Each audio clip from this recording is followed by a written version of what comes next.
Sanibonani guys, igama unqobile ngiphathela amanqampanqampa kuzokwenzeka kwababa kule nyanga esekuyona inyanga kaJulayi.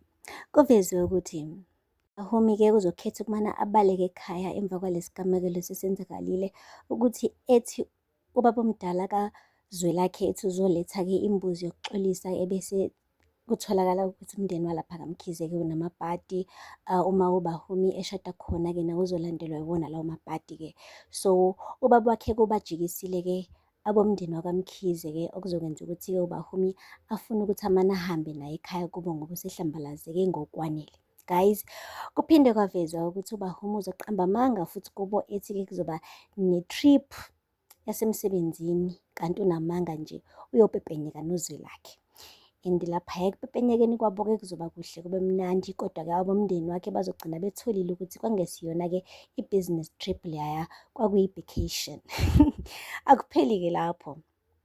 Kuphinde kwavezwa-ke ukuthi uBahumi benoZwelakhe bazobe sebeyay'qokela bona-ke i-date yamalobolo, bengadingi nanokuthi-ke umndeni wabo-ke uqale manje uthi-ke iwona o-prepare yonke into. Bamane bethi nje bobabili bazoyi-decide-ela ukuthi-ke amalobolo azofika nini, sebekhathele ukuzwa ngabazali.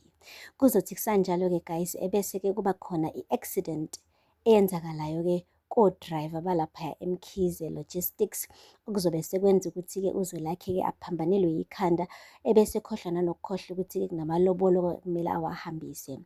Le ngozi-ke guys izobe vele ihlelwe uDumisani, lo wenza konke okusemandleni ukuthi-ke uBahumi benoZwelakhe abashadi guys. Uzobe siyakikiza-ke ejabule-ke asinagiyeke-ke uDumisani emebona ukuthi-ke sekuphinde kwaphazamiseka-ke futhi-ke sekwenzeke ngentando yakhe amalobolo aphinde futhi-ke abhuntsha guys. Shuthi-ke uZwelakhe uzobe esebhizi-ke eya kuloya mndeni wakaRadebe-ke engingathi-ke guys bawumndeni like bayihlobo ngoba phela umamncane wakhe umkhwenyana wakhe lo ozoba sengozini. So nje kuzobe kumabheketwane-ke emndenini-ke wakoMkhize bezama bebamba bededela ukuthi-ke abe ngcono ubaba uRadebe njengoba nje elimalile engozini-ke ye-truck. Guys, uzobe-ke siyafika kuBahumi eduduze-ke isoka lakhe phela uZwelakhe, kodwa-ke kube nhlanga zimuka nomoya abone yena ukuthi cha, indlela yokuthi aphunyuke kuyona yonke lento le kumele aqondane ngqo nesitha sakhe okunguDumisani. Bazobe sebeyalwa-ke ngendlela abalwa ngayo, kodwa-ke noDumisani uzobe engayibekile phansi ekhombisa nje qobo manje ukuthi-ke uyisitha sakhe uZwelakhe. Kuphinde kwavezwa-ke ukuthi uMhlaba indodana yakhe-ke uDumisani izobe isingena nje phakathi emgodini wey'ngonyama guys, njengoba nje inale side hustle yokuthi-ke idilive mase seku-after hours, yabo nje yenza imali extra eceleni. Kuzobe sekuba khona-ke ubhuti ekuthiwa ubhuti Charles. UCharles-ke guys uzobe siyambamba-ke uMhlaba amfake ngaphansi kwekhwapha, benza amadili amakhulu naye bese bemholela imali enkulu uMhlaba, kodwa-ke loke enza lamadili naye kuzobe sekumfaka ogibeni ngoba-ke abantu abanjengo-Charles aba-double cross-wa guys. Amane nje uthi kusasa hayi mina sengiyayeka kuleli bhizinisi, senginemali eyanele, cha, uloku uqhubekile ngisho ungasathandi. Kanti-ke lo mshosha phansi kawenzayo manje uMhlaba angeke aze amfake ubaba wakhe kuwona, uzokwenza sure ukuthi uDumisani akayazi le ndaba, okuzokwenza ukuthi akudinwe-ke phela uDumisani ngoba phela manje wazi ukuthi uyena owayefaka indodana yakhe kulo mkhakha. Mase kukhona-ke manje oshaka abakhulu obadlula yena uDumisani, hayi impela guys uzobona sengathi indodana yakhe-ke manje simshaya emva kwendlebe-ke manje siyambhithreya.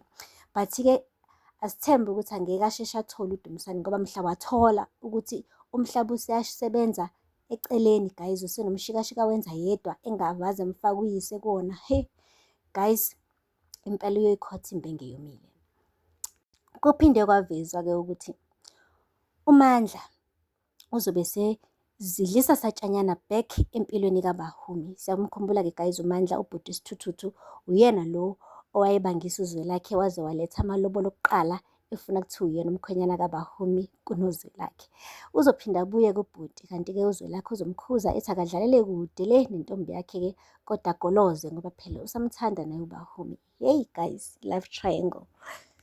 Kuzophinda kuvezwe-ke guys ukuthi-ke uZwelakhe uzothola umlayezo kubantu abaphansi abakubo laphaya kaMkhize, ebese kuyamphoqa ukuthi-ke enze ucwaningo ngemvelaphi yakhe. Siyakhumbula-ke guys ukuthi-ke uZwelakhe uke wakhala ngokwenza umsebenzi wokubikwa okwenza uma wakhe uMambokazi ukuthi aloke anqabe ukuthi wenziwa lo msebenzi. Ezikhalemi iy'nyembezi okungenze nami ngazibuza ukuthi hawu lo mama yindaba engafuni wenza umsebenzi wokubika ingane yakhe kangaka, kanti shuthi khona-ke akufihlayo. UZwelakhe-ke guys-ke uzobe siyafuna ukuthi ubani kahle kahle azagcine-ke esenza ama-DNA test kuMusa noKhethiwe-ke okungubhuti wakhe nodadewabo. Hhayi-ke guys, azokuthola lapho kuzomshaqisa ikhanda ngoba ngathi ubhuti akazalwa kaMkhize. Manje kungixakayo ukuthi kungani kuthiwa akazalwa kaMkhize kodwa abantu bakaMkhize bemgade kangaka futhi-ke bemnikeza iy'nhlanhla ey'ningi kangaka. Nokuthi-ke kungani uDumisani angayazi leyo ndaba ngoba mhla wayithola fuze ngabe phela guys kade emlwisa ngayo ethi kokuqala wena uyiveza ndlebe noma mhlampe naye bamfihlela akazi. So guys-ke uZwelakhe uzoyithola-ke manje imvelaphi yakhe azi ukuthi cha, hhayi impela i-DNA test yamnqaba ukuthi wakaMkhize-ke ebese-ke aphathanelwe yikhanda azayibuza ayiphendule ukuthi ngampela kungani arana la mabhizinisi akaMkhize ebengasiyena owakakhona. Guys, aphela lapho-ke amanqampunqampu. Ningakhohlwa nokulandela amazibela azoqala-ke ngoMsombuluko kuze kube Lesihlanu. Ningakhohlwa nokusubscribe and like and comment. Until next time, bye. Sanibonani guys, igama unqobile niphathela amanqampunqampu okuzokwenzeka kwababa kule nyanga esekuyona inyanga kaJulayi. Kuveziwe ukuthi uHumi-ke uzokhetha ukumana abaleke ekhaya emva kwalesi gamekelo sesenzakalile ukuthi ethi ubaba omdala kaZwelakhe ethi uzoletha-ke imbuzi yokuxolisa ebese kuthiwa